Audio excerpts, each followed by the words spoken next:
please hit that subscribe button. Hey everybody, better suited to win the Stanley Cup this season. If you are new to the channel, Washington Capitals, the Boston Bruins. Locked on and he scored! And we're live.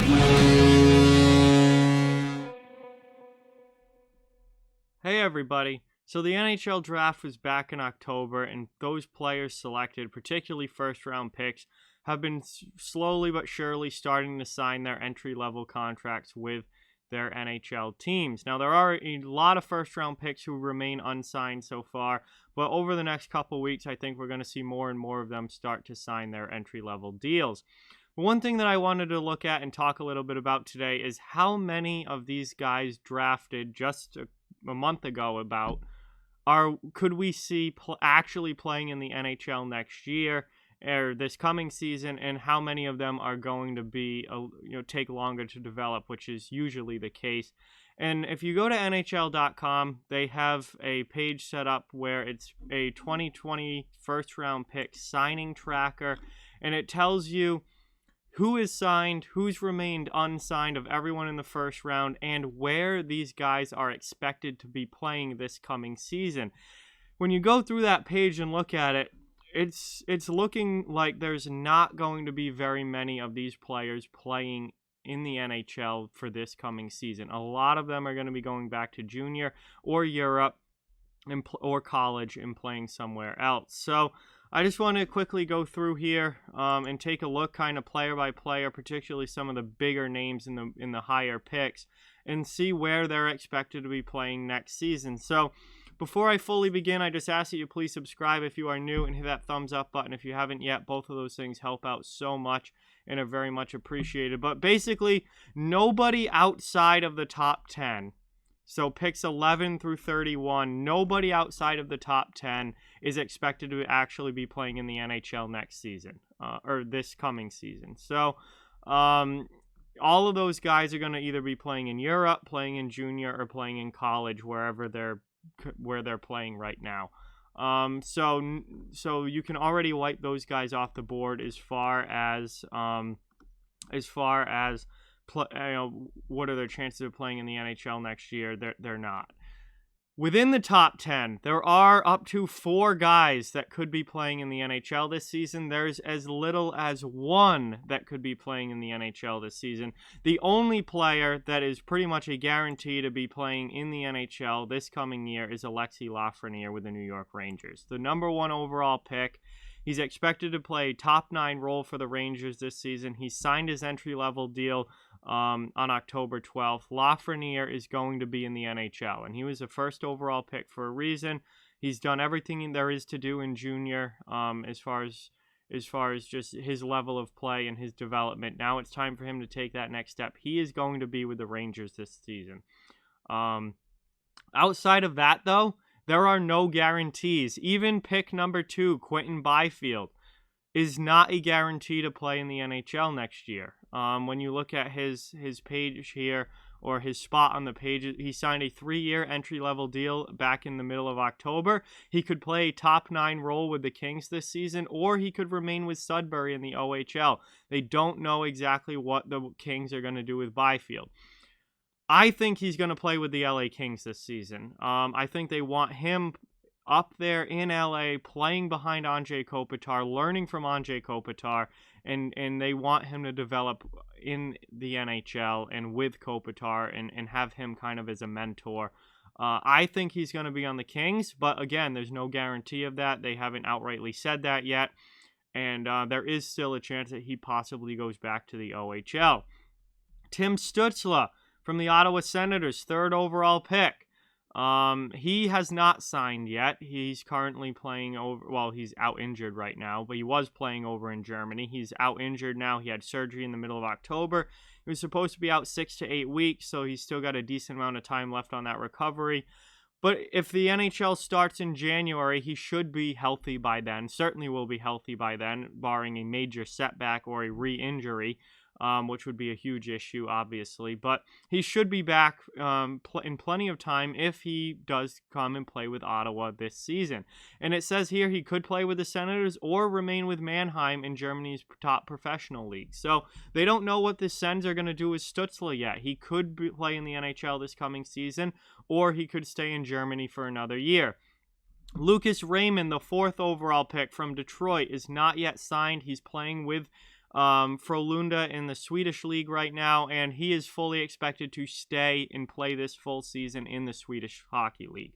The Red Wings have said that they're comfortable with him staying in Europe and playing another full year in Sweden, and that looks like what's going to happen. So do not expect to see Lucas Raymond in a Detroit Red Wings uniform this season. Jake Sanderson, the 5th overall pick by the Ottawa Senators, defenseman. He's going to the University of North Dakota. He will not be in the NHL this season. He's playing at the University of North Dakota. He's going to play college hockey. And, whether he plays 1 year at UND or multiple years at UND, that remains to be seen. But he will not be in the NHL this coming season. Jamie Drysdale from Anaheim. He signed a 3-year deal on November 7th. He just signed a couple days ago, but he's expected to stay in the OHL again for this coming season. So it looks like another year of junior hockey for Jamie Drysdale. Don't expect to see him in Anaheim this year. Alexander Holtz from New Jersey, 7th overall. He's currently playing in the Swedish league, much like Lucas Raymond. He's still unsigned, and he's fully expected to remain in the Swedish league for this season. So don't expect to see him in New Jersey this coming year. I think he's going to stay in Sweden.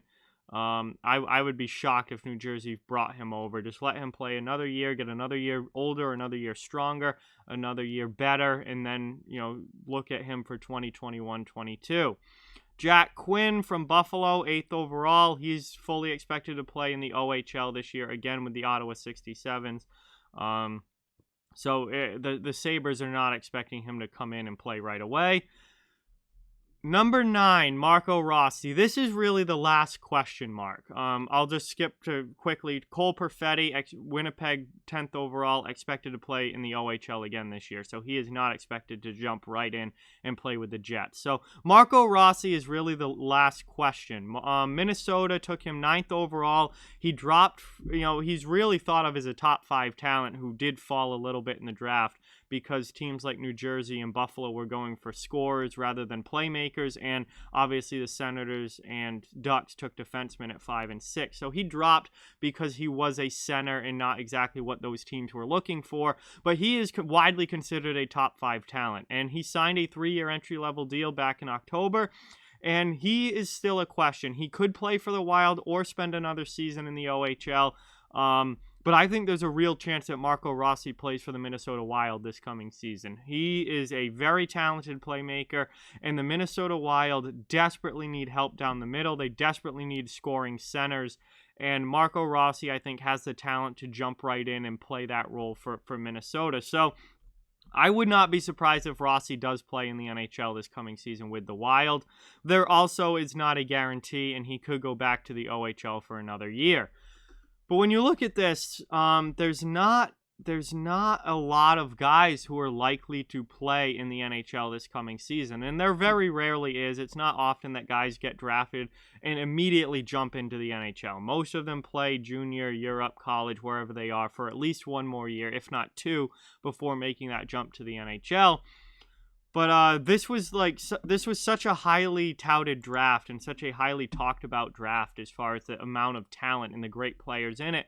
And even with that many great players, there's still only probably 3 or 4 guys that could play in the NHL this coming season. So I think at the very least, you're going to have one. It's going to be Alexi Lafranier. He's going to play in the NHL this year.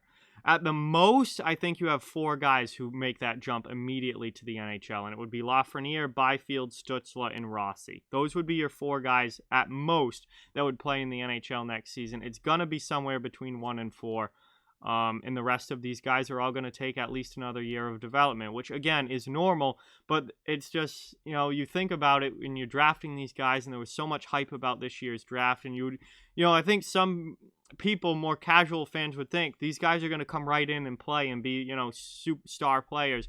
It's not like the NFL. It's not like the NFL where these guys come right out of college and immediately play a big role on their NFL team. In the NFL draft, you're drafting guys at 22, 23, 24 years old who have played, 3, 4, sometimes even 5 years of college football if they get a redshirt year or an injury year. And they're older and more mature coming in. These guys are getting drafted at 18 years old. You are 18 years old, 19 years old at mostly the most when you're being drafted in the NHL.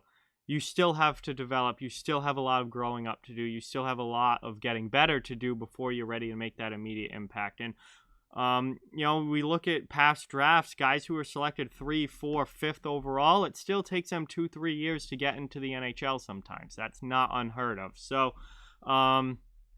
it looks like that's going to be the case again this year. But at the most, I think you're going to see 4 2020 picks playing in the NHL this coming season. At the least, you'll have at least one with Lafranier, and it could be somewhere in between. But you are not going to see a lot of these guys in the NHL this coming year. It's going to be at least another year before they make that jump. But just want to look at that a little bit. Like, comment, share, subscribe, follow on social media. All those links are down in the description. If you'd like to further support the channel, donation link, Patreon, and merch store are down in the description as well. Keep spreading the word about this channel. Let's keep this thing growing. Thank you very much for watching. Hope you enjoyed the video, and I'll talk to you guys soon.